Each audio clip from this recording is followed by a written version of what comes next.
हमारा security system चाहे कितना भी मजबूत हो जाए, कितना भी दुरुस्त क्यों ना हो जाए, चाहे सरकार स्त्रियों की सुरक्षा को लेकर कितनी भी सजग होने की बात क्यों न कहे, लेकिन समय समय पर ऐसी विभत्स घटनाएं सामने आती रहती हैं कि जिन्हें देखने और समझने के बाद एक बार फिर से हमें अपने सिस्टम, सामाजिक मानसिकता और समाज में मौजूद इंसानियत के दुश्मन वहशी दरिंदों की हरकतों पर शर्मसार होना पड़ता है। हम बात कर रहे हैं हैदराबाद की रहने वाली वेटरनरी डॉक्टर प्रियंका रेड्डी के साथ हुए सामूहिक दुष्कर्म और हत्या के मामले की। यूँ तो इस मामले के बारे में आप जानकारी रखते हैं, लेकिन हम इससे जुड़ी कुछ ऐसी सच्चाई सामने लेकर आए हैं जिन्हें जानने के बाद आप निश्चित रूप से सतर्क और सावधान रहेंगे। आप दक्षिणी भारत के हैदराबाद से 50 किलोमीटर दूर शादनगर में प्रियंका रेड्डी रहा करती थी। प्रियंका 27 साल की थी और पेशे से जानवरों की डॉक्टर थी। वह जिस जगह पर रहती थी उससे लगभग 30 किलोमीटर दूर शमशाबाद में काम करने के लिए वह जाया करती थी। रास्ते में टोडोपल्ली नाम का एक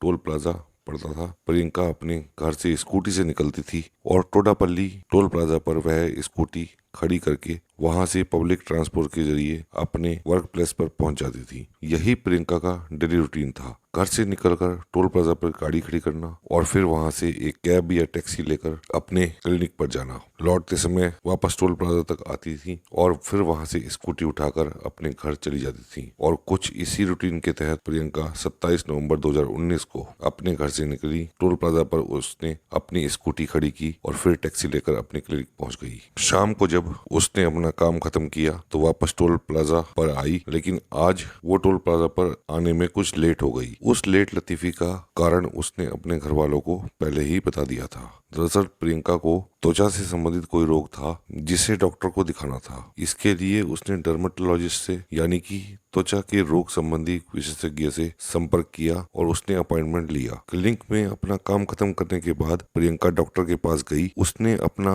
चेकअप कराया और इसी में उसे देर हो गई। रात 9:10 पर जब वह अपनी स्कूटी के पास पहुंची तो हैरान रह गई, क्योंकि स्कूटी में पंचर हो चुका था। उसके टायर में हवा नहीं थी। इन हालात में प्रियंका परेशान हो गई, क्योंकि उस समय सड़क पर केवल एक ट्रक ही नजर आ रहा था। वो अकेली लड़की वहां खड़ी थी। उसके आसपास जो लोग खड़े थे वो उसे घूरे जा रहे थे। वह अपनी स्कूटी के साथ एक ट्रक के पीछे खड़ी थी। तभी वहां पर एक मोहम्मद आरिफ नाम का एक व्यक्ति आता है, जिसकी उम्र 26 वर्ष थी। मोहम्मद आरिफ मदद की पेशकश करता है, लेकिन उसके हाव भाव देखकर प्रियंका को उस पर भरोसा नहीं होता, तो वह उसे मना कर देती है। प्रियंका अपने आप को अकेला महसूस कर रही थी। उसने 9:20 पर अपने घर में अपनी बहन को फोन लगाया और उसको बताया कि उसकी स्कूटी पंचर हो गई है, वह अकेली खड़ी है। उसे काफी डर भी लग रहा था। तब उसकी बहन उससे कहती है कि तुम स्कूटी को वहीं छोड़ दो और कोई भी टैक्सी करके अपने घर वापस आ जाओ, स्कूटी हम बाद में उठा लेंगे। लेकिन प्रियंका को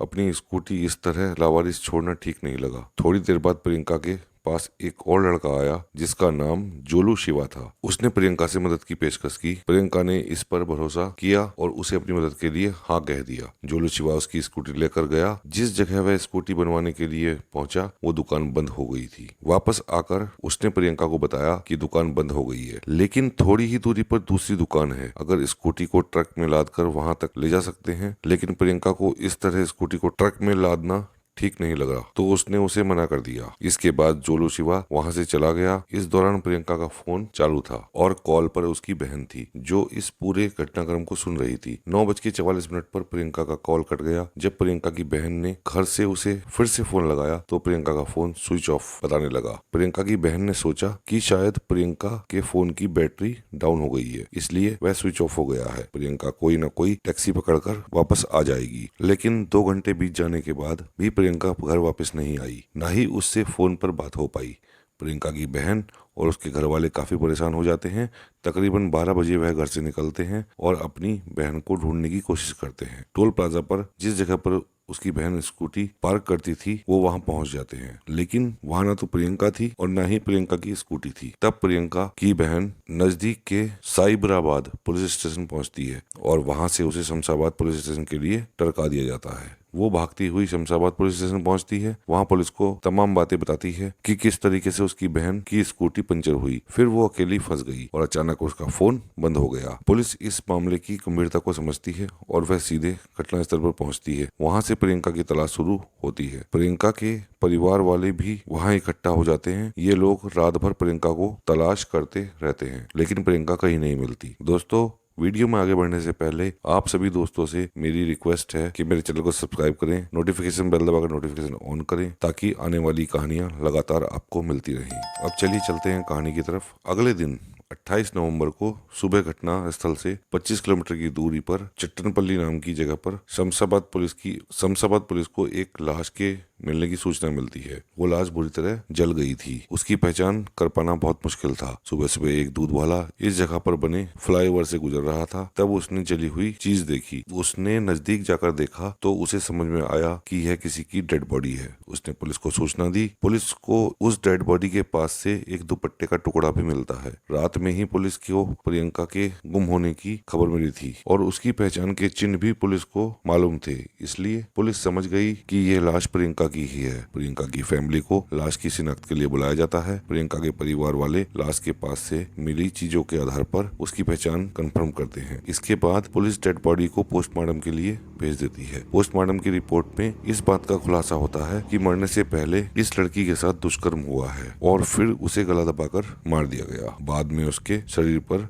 मिट्टी का तेल डालकर आग लगा दी गई। जैसे ही इस घटना की जानकारी लोगों तक पहुंचती है तो लोगों में गुस्सा भर गया। लोग जगह जगह पर सड़कों पर प्रदर्शन करने लगे। सोशल मीडिया और मीडिया के माध्यम से यह खबर पूरे देश में फैल गई और उसी के साथ साथ सुर्खियां भी बन गई। देखते ही देखते पूरे देश में प्रियंका के साथ दुष्कर्म करके उसकी हत्या करने वाले दरिंदों के खिलाफ जबरदस्त गुस्सा नजर आने लगा। पुलिस पर भी कार्रवाई का दबाव बनता है। पुलिस सीसीटीवी फुटेज के आधार पर देखती है कि 4 लोग एक जगह से बैठे हुए हैं। इनमें से एक ट्रक ड्राइवर है और पुलिस उस ट्रक के मालिक के माध्यम से पूछताछ करके ट्रक ड्राइवर तक पहुंचती है तो पता चलता है कि वह ट्रक ड्राइवर मोहम्मद आरिफ है। पुलिस मोहम्मद आरिफ को उठाती है और इसके बाद उससे पूछताछ करती है तो बाकी के 3 लोगों का भी पता चल जाता है, जिसमें जोलू शिवा, जोलू नवीन, चिंता कुंता था। जिनमें जोलू शिवा, जोलू नवीन और चिंता कुंता था। पुलिस उन्हें क्राउड से बचाते हुए कोर्ट की परमिशन से चिन्नापल्ली जेल में रखती है और 2 दिसंबर के बाद इन चारों को 10 दिन के रिमांड पर लेकर इनसे पूछताछ करती है, जिसमें चारों एक वारदात का खुलासा करते हैं। 26 नवंबर को माल लोड करने के इंतजार में अपना ट्रक टोल प्लाजा पर खड़ा कर देते हैं।